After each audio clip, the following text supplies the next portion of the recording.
Բանակի բյուջեն կրճատելու որոշմանը նախորդել էր բանակի ծառայության ժամկետը կես տարով կրճատելու պոպուլիստական նախագիծը։ Դրանից առաջ էլ բանակից փողով ազատվելու օրենքներ ընդունվել։ Դրանից առաջ էլ պակասեցրել էին սահմանապահների աշխատավարձը։ Այս մարդիկ ուղղակի քանդում են բանակը։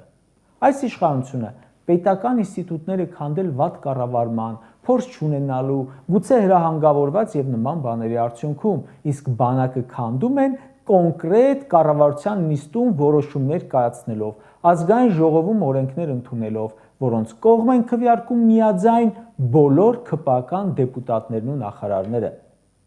Հետևելով զինվելու մասին տեղեկատվությանը, մարդկանց մոտ տպավորություն է, որ մեր բանակը վերջին տարիներին ոչ էլ նորմալ զինվում էր, ուղղակի հիմա չի զինվի կամ նվազ չափով կզինվի արդեն պաշտոնապես։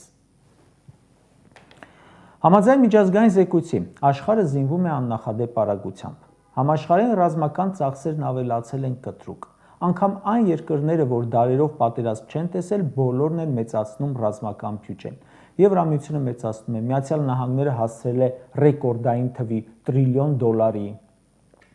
Գերմանիան 62 միլիարդ եվրոից հասցնելու է 153 միլիարդ եվրոյի, 60 հազարով էլ զինվորների թիվն է մեծացնում։ Կանադան հաջորդ տարի աննախադեպ ավելացնելու է, Ֆինլանդիան 6 միլիարդ եվրո է որոշել ծախսել պաշտպանական տեխնիկայի վրա, Ռումինիան ռազմական ծախսերն ավելացրել է 43%-ով, Նիդերլանդները 35%-ով, Շվեդիան, Չեխիան, Լեհաստանը, Դանիան,